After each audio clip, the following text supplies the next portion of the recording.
আল্লাহর নবী সাল্লাল্লাহু আলাইহি সাল্লাম বললেন, আলিফ লাম মিম।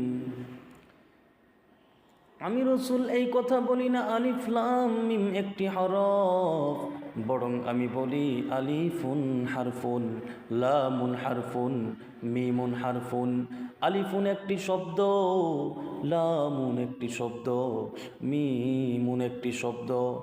আমার কোনো উম্মত যদি কুরআনুল কারীম হাতে নিয়ে যদি বলে আলিফ লাম মিম, তাহলে পড়তে দেরি তার আমল নামায় 30টা নেকি আল্লাহ রব্বুল আলামিন দান করতে দেরি করেন না।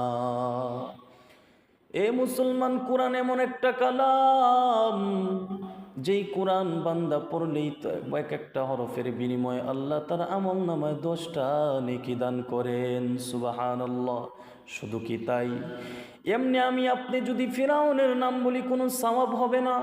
ভক্তি শ্রদ্ধা সহকারে যদি আমি আপনি তার নাম নেই, তাহলে ঈমান চলে যাওয়ার সম্ভাবনা আছে।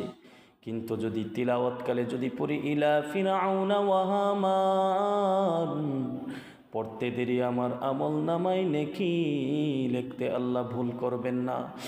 তাহলে আমি প্রাসঙ্গিকভাবে পড়লাম ইলা ফিরআউনা ওয়া হামান ওয়া কারুন ফাকালু সাহিরুন কাযযাব।